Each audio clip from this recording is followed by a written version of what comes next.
our normal. They're both the same size, but this one I've put some of my fusible fleece in there, which just makes it a little bit firmer. But the whole idea was not to have any wadding in them at all. Hello, Vanessa. But just to have the lining fabric and the outer fabric. But you see, it does, and this is what the difference is. Can you see that bottom? And we see what happens when we pull that side out. It lays flat. Okay. Yeah.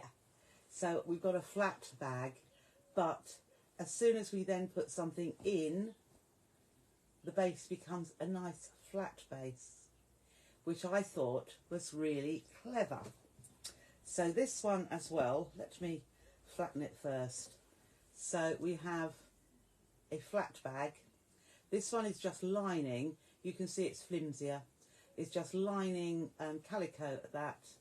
And then I put my hands in it. They are cute bags. Okay. So as I say, this one I just put webbing for the handles. But when you've got something in there, it opens up. And on the inside, what you'll see, and it's all to do with the folding. Oh, let me see if I can hold this a little bit better. Let me hold that. Can you see on the inside, there's a little triangle in there. And that's what helps. There's one on the other side, but I don't know if I can get you to see that. Oh yes, you can just about see. There's a triangle there. And that's what gives it the shape. The shape on the inside. And then also, let me put my hands in here, the shape at the bottom. I just love the way it goes. I must bring this to you. This is a fabric by Macawa. Again, I probably had this 12 months or so.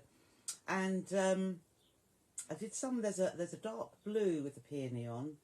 And yeah, it's called Flora and Fauna. And I just picked it out. This is my problem. Well, it's not a problem. I can just go to my stash in voltage, in yardage, and decide what I want. Does Lorraine holds it lovely, holds it beautifully. So that was the bigger one. And then I thought I would demo with a smaller one. And again, we have got the, let me put my hands in there. We've got that same little base. I haven't crisped that out very well, but you can see we've got the same base there. And those little, what can we see? Yeah, those little triangles there and there. So just my normal handles in the top, on the top. And then, as I said, what we do is pull that and it flattens. So we've got a nice flat one until we put anything in it. And then it's got a nice flat bottom. So, oh, well, I'm glad you love the fabric. But there's a dinky one, as opposed to, there's the bigger one. And they look quite cute together, don't they? So, as I say, if you want, this one has got the fusible fleece in. You can do it with that. It's not a problem. It is lovely for a little girl, isn't it? That's what I thought. It's just so dinky. But it can sit on your sewing table and you can pop things in there. I thought the 505 spray sits in there nicely as well. So these are the little bags that we're going to make, or one of them. So I thought, as I say, we'll do the smaller one because that is quicker. And what I'm going to do, let's see if I can pin it on there. Oh, yeah, could have come a bit further over, couldn't it? Which way? Not that way. This way. There we go. So there you can see exactly what it is. So, all we don't need very much at all. We need, so for the small one, oh, I don't need 3 of those. I have got, I don't need that either. These are my handles, my 4-inch wide handles, which we will do. Oh, I should have pressed them, shouldn't I? But never mind. two handles which are 8 inches by 4 inches. You'll see with the bigger one I've put different sizes there, and then one piece of calico, one piece of outer fabric, and for the small size I've done 16 inches by 8. 16 inches by 8 for both the, so I'm just going to put my little iron on, 16 inches by 8 for your lining fabric. It's a J-Lo bum, yes, absolutely. 16 by 8, 16 long, 8 across, of lining and outer fabric, and 2 handle pieces of 8 by 4. The reason it's 8 by 4 is because from my strip there's a little bit left over, and it was perfect for doing 8-inch by 4-inch strips. So the first thing I'm going to do is make the handles. Let's just dip that down there. Could have switched my iron on having plugged it in, couldn't I? So I know you will all know exactly how to make these handles, but there may be one other person here watching tonight for the first time who's never done this before. But it is my bog standard and the easiest way of making handles, rather than, I mean, in the good old days, we'd make a handle by folding in half, stitching down this side, and then trying to turn this tube through, wouldn't we? Now we make it much, much easier, and I will show you how. So we've got the wrong side up, and so we're going to put wrong sides together and just fold it along the length, and we will just press that. Now if you wanted this 4-inch width of fabric is going to give me a 1-inch wide handle. So if you wanted a narrower handle, you just cut your fabric narrower. So a 3-inch wide strip here would give you a 3/4 inch handle, and a 2-inch wide strip would give you a 1/2-inch handle. But we are going to work with the 4-inch starting fabric to give us a 1-inch wide handle. And I usually do that because if we're ever using bag hardware, I always buy 1-inch hardware. Occasionally I have a little bit smaller, but 1-inch hardware, it will fit perfectly. So what you saw I did, I folded the fabric in half and pressed it, then I opened it out, and I then pushed the raw edges to that centre crease and press, and then we fold it over completely and press again. So there is one done, as simple as that. It stays together. So we'll do the second one here, and we will fold that in half, and the more you can get this lined up, the neater it will look. So open it out, fold the raw edge to that centre crease and press. Now what we don't want to do is overlap those edges in the centre. They need to be butt up together, because as you will know, in a fold it always takes up a little bit of fabric, and so those are just meeting each other along the middle, and then we'll fold it in half, line up those folded edges, and all done. So we've done our, that's probably the only little bit of pressing that we actually do. So we have our 2 handles here. Just bring this in a little bit closer now. So all we're now going to do is stitch down both sides, and I decided to stitch down the middle as well. So I always stitch down that open side first of all, and then whiz up the other side.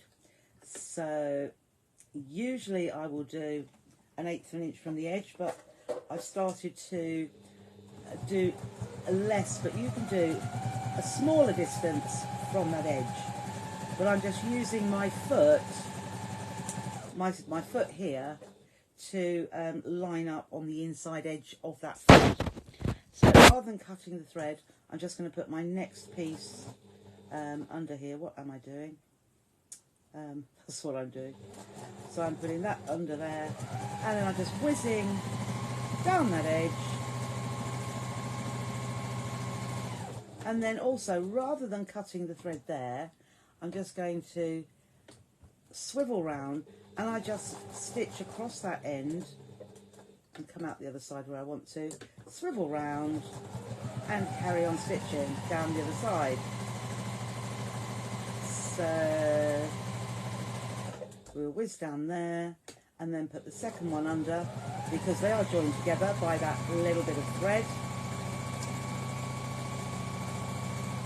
And then I will cut the thread. Okay, so now to stitch down the middle, all I'm going to do, I've got them both attached together. All I'm going to do is put that in the centre, and I'm just looking at either side here and roughly gauging where the centre is. So I'm just going to stitch right down that centre to the end there and stitch straight across. Nobody's going to notice if that isn't absolutely down the centre, but it is in the centre enough as I see it. So having done that, I'm just going to clip them apart, and I have my two handles. 1, 2. So it just makes them, just by having that extra little bit, I could actually go down the centre in between so that I've got the outer edges and then 1, 2, 3 rows of stitching. Could do a decorative stitch, but we'll just do a row of straight stitching to start off with. So first thing we're going to do is take our long outer fabric, and I'm starting with, I'm looking at the short end here and the short end here, and we'll work with one end at a time. I'm just going to pin the handles onto my outer fabric. So right sides together. I could get a ruler, and you can put whatever distance you like, but I think I will do this 2 inches in from the edge. So I just measured along there, 2 inches in, and I'm going to put a pin in there. I'm also going to put a pin in the other side, because where I've lined it up with that edge, quite often it will shift to an angle, and then if you don't notice it, you haven't got your handle attached. So then I'm going to find 2 inches from this opposite edge, so we'll just measure that up and pop it there, and then I'm just going to move the handle around, making sure I'm not twisting it. I think we'll put it there, that's it. So there I've got 2 inches in, but you could do it 1.5 from the edge. You could do it 2.5, but I think, you know, that looks about right for the size of the bag. And then I'm going to do exactly the same at the other end. So what I like to do here, if I fold, so I don't have to measure again, fold that end up and align, so I'm aligning those two ends, and then what I'll do is I'm going to put a pin where this one is, where this other strap is. So we'll put a pin just there, line this other edge up, there is my strap on my handle, so I'm going to put a pin just there, so it's the edge. Whoops, I don't want to go into that other, there we are. So I put my 2 pins exactly where those handles are on the other piece, and then I'm going to line them up on here too. So let's put it that way. We'll line that one just there, and again we'll put 1 pin that side and 1 at the other side so that they don't twist, and then I'm going to bring this side up. What I usually do, I hold my hand down the handle and bring that up, knowing that that's got to be without a twist. And I know that short edge is going there, so we will pop a pin in there, and then you can hold it up if you like, just to make sure, and I can see that's not twisted. So that we don't have pins as we are sewing, I am just going to stitch these on, these handles. So we will just stitch across there just to anchor it, and then we'll move across to the other one here, and again just stitch that about 1/8 of an inch from the edge, just so that they're anchored without pins. And you can see that sort of pulling itself up there, so it will easily twist if we haven't anchored them down. So let's start stitching there. Take the pin out just before we get to it, take that pin out. Well, I'm going to stitch across there then in that case, rather than cut the thread. And then, so we've got our handles attached now. So I've got a handle at each end. Let's just pull that back just a little bit. Whoops, so you can see a little bit better. So a handle attached at each end. Now we are going to place our calico or our lining.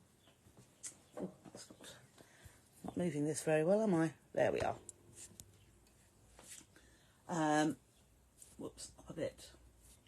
I am going to put my lining, let's just put that under there, that's it, right sides together onto the outer fabric, covering up my handles. So the handles are under there. I'm not going to pin as I go, but you can pop your pins in, but line that up at one edge there. And if we pop that under the machine, start stitching, just reverse there, just to keep that firmly held. And then we will stitch, I'm just lining that up, and we can stitch across the handles with our 1/4 inch seam, lining that edge up as well, over to the other side, and a little reverse and trim. And then we'll swivel it round, and we'll do exactly the same with the other side. Make sure your handles are down, and then again align that at the corner. Get the needle in there so that's nicely anchored, and then I'll just hold that edge together. So just be careful, because the handles, because they stick up a bit, it does pull the fabric away from lining up. So pins would be better, but I'm not. Okay, so I'm just holding my finger on there. Just keep that nice and straight. And then straight across to the other side. I don't think I reversed at the beginning, did I? Never mind.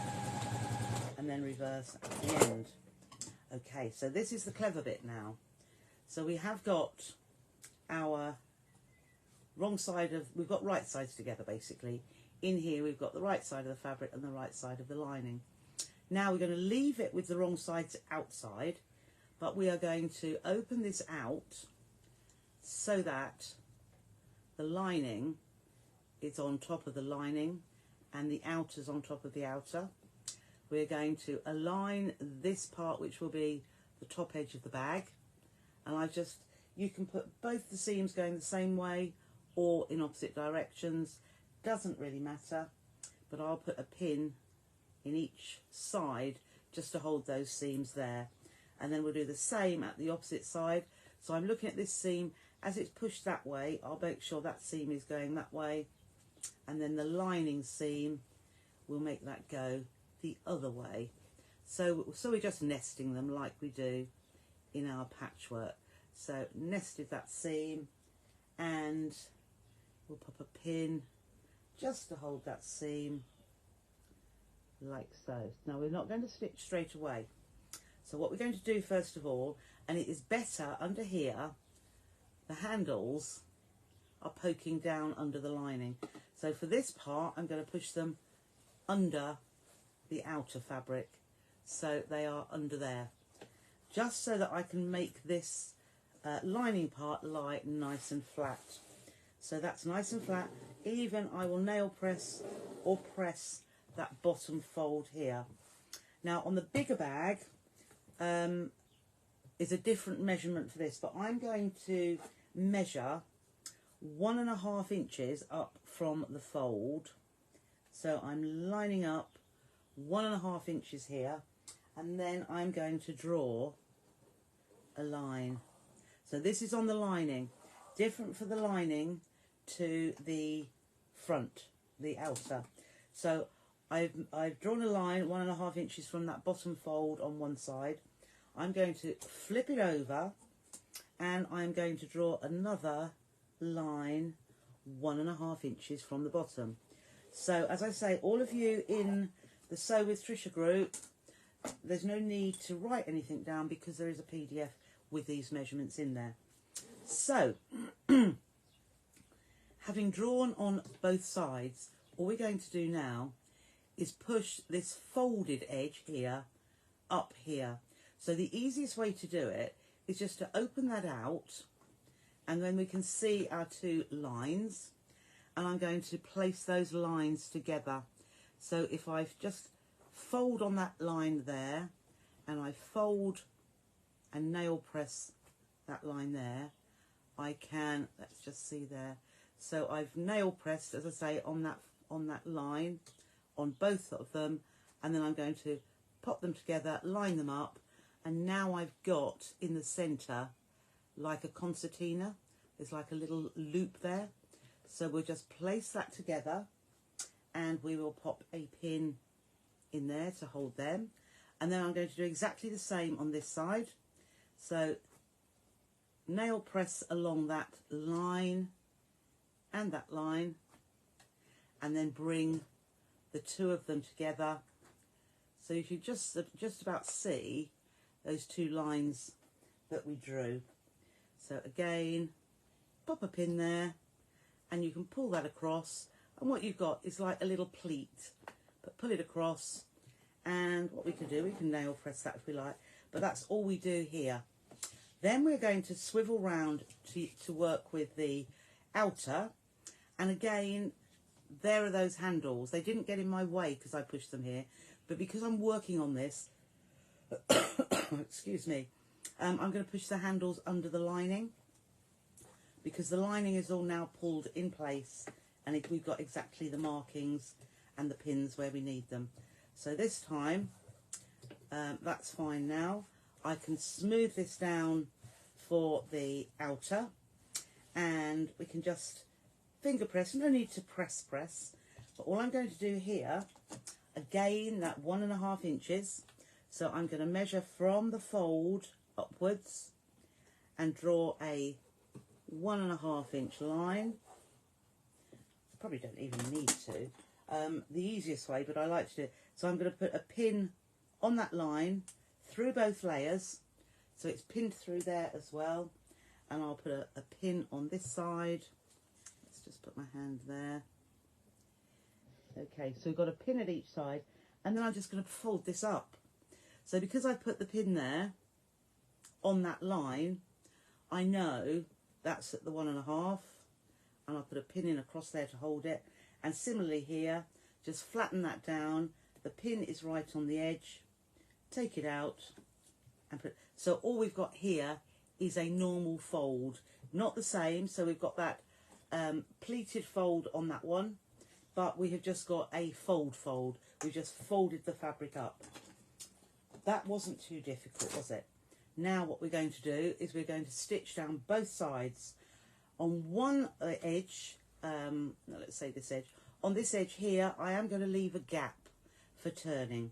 So we'll start with this one here, and 1/4 inch seam allowance again, bring that in, and I'm just going to push those pleats in, that little excess fabric, so that it lines up beautifully, just like so.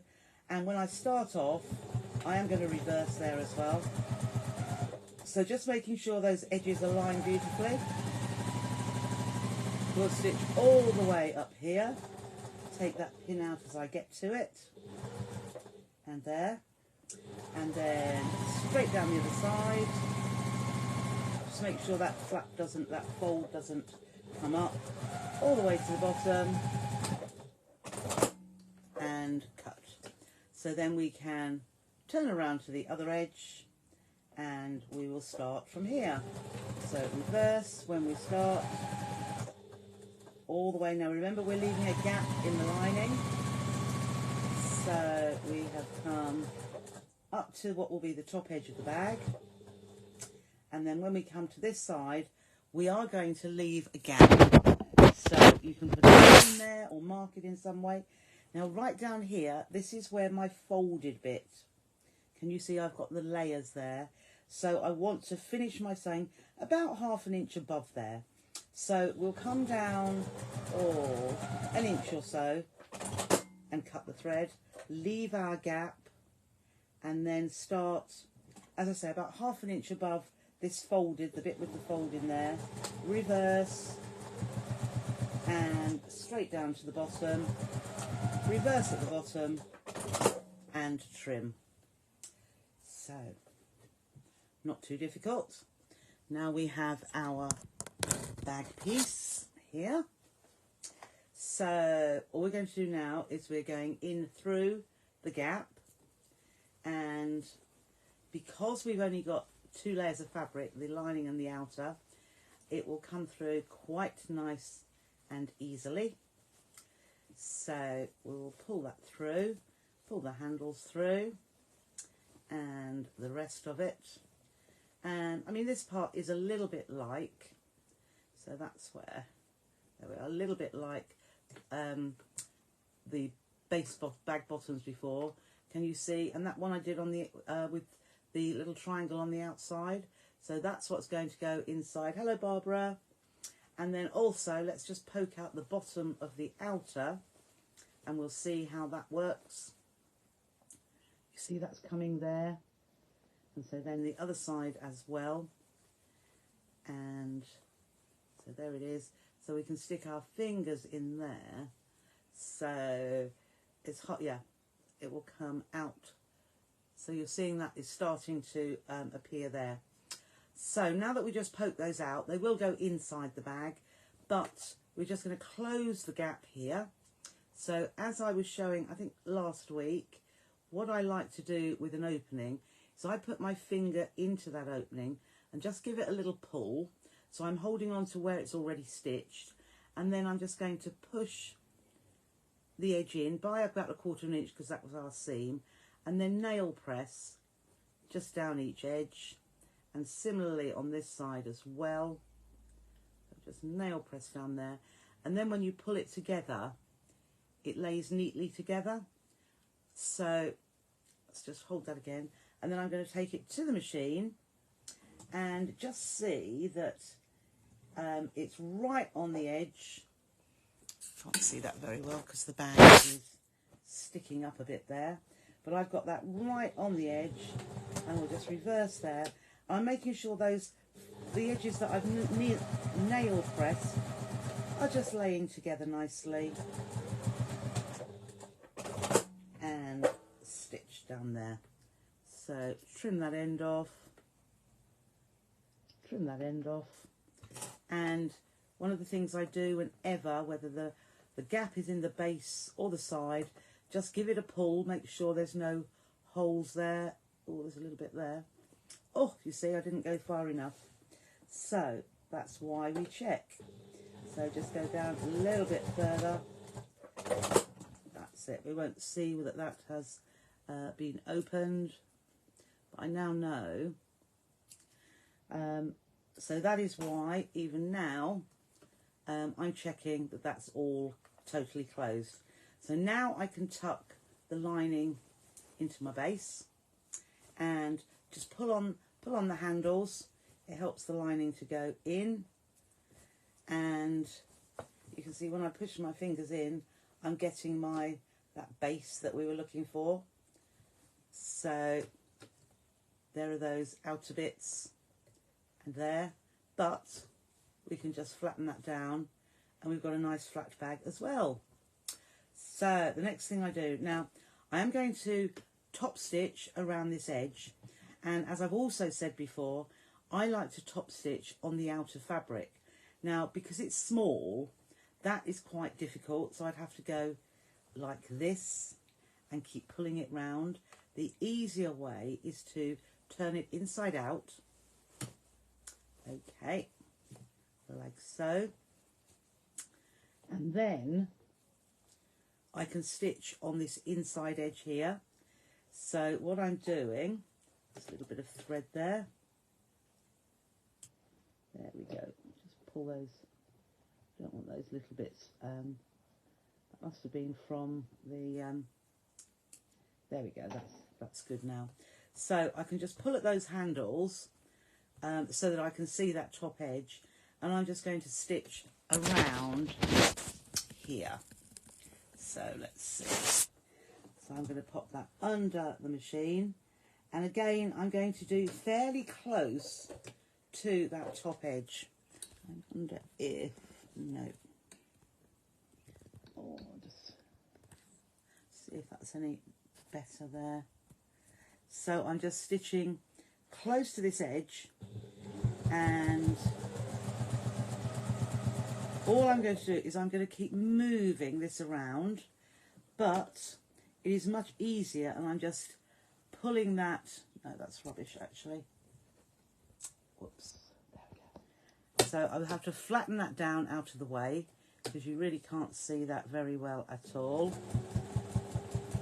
But I'm going around this top edge, just making sure the lining isn't popping under, so that we can just see that outer fabric. And when I get the whole way round, so as I say, I just keep moving the handles, moving that top edge of the bag around so that I can stitch just along the top. And obviously we've got the 4 handles to go past, and we're getting to that other side now. And oops, oh, perhaps that's a bit better. Oh, that's a bit better. That's a bit better. Right, so I'm coming around to that side there, and almost up to where I started from. Right, so I've just hit the stitching that I did to begin with, so we'll just cut there, but I'm going to do a double row. So I'm just going to move my foot over so that the edge of the foot is on the edge of my stitching. So, and we're going to do just exactly the same again. So I'm watching that row of stitching that I've already gone around, and then just keep moving the top of the bag. And as I say, because it's a small top to the bag, it's a narrow circle, you may be able to get it around the free arm if you want to, but I've kept the extension table on, and I can still do this top stitching around the top quite easily, just by moving it as we go. So I'm just coming around to where we started. I've gone over the first 2 or 3 stitches where I did start, and now I'll just trim those excess threads away. There's a little bit there from where I skipped from the outer edge to the inside edge, and then we'll just clip those so that you can't see where it was stopped and started. So there is my top stitching. There's 2 rows of top stitching. I just think for a bag that is only 2 layers, so like a tote bag that you would take shopping, it's nice to have that extra row of stitching around the top. So again, nice and neat. The bottom, let's just pop our fingers in there. So I'll put my fingers in the bottom so that you can see how it forms those, I like those straight lines at each side. But if we want to pull those outers, we have got our flat bag as well. So my little triangles are inside. Let's just press that down a little bit so you can see. I don't know if you can see in there. Not so easy to see that one. Let me just move that around a little bit. It's just a case of pushing the lining where it needs to go, and then that's it. So that's given us the triangles. There's one down there and one there, and then we have our flat bottom there. Isn't that nice and easy? So it still stands up, even though there's no wadding in there, no fusible fleece, no thermolam, just 2 layers, just calico on the inside and your 100% cotton on the outside, and to give us the base like so. So that is, how clever is that? But as I say, at the moment I am thoroughly enjoying bringing you things, projects which are nice and quick. I mean, honestly, you could, if you wanted to use your calico, which, as you know, I have calico on the website. It's not that expensive. It's really wide. You could get quite a few out of a metre of fabric, and then just cut your strips of fabric, your length. What would you get? Yes, you could go smaller than this, but I thought this was quite dinky. And as I said, it was 8 inches wide and 16 inches long. The bigger one just uses half a width of fabric, so it's 21 inches long, which my bigger one is here. Let's just get my bigger one. So there is the bigger one. I'll put them down so you can see. So this one is 11 inches wide and 21 inches long. But you could go bigger if you want to use a whole width of fabric. And probably the base. So with this, you know, when we did our folds, the folds on this were 2 inches. The folds on the small one were 1.5. So if you went even bigger than this one, you could perhaps fold 3 inches, and it would give you a wider base than this. This base is about 4. This one is about 3 because we did 1.5. So yeah, gift bags for Christmas. Gift bags for Christmas, wouldn't that be? Forgot about that. I shall have to, because obviously my Christmas fabrics should be arriving next week, as they didn't arrive this week. So I shall find a few different ideas to go along with those fabrics when they're here. But they're not here yet. So, I hope you enjoyed that. One of the technique on the lining one where we push the fabric inwards. So in the instructions I had put fold up, which was the outer fabric where we folded it up, whereas on the lining I've said tuck it in. So folding up and tucking in to give that almost concertina, that little pleat that goes inside. Dabby dozy. Vanessa's going to be making as well. But yeah, I don't think even my ultimate tote bag, I always thought was the easiest one I ever did, purely because you can change the sizes to whatever you like and it will always work. But this will work as well.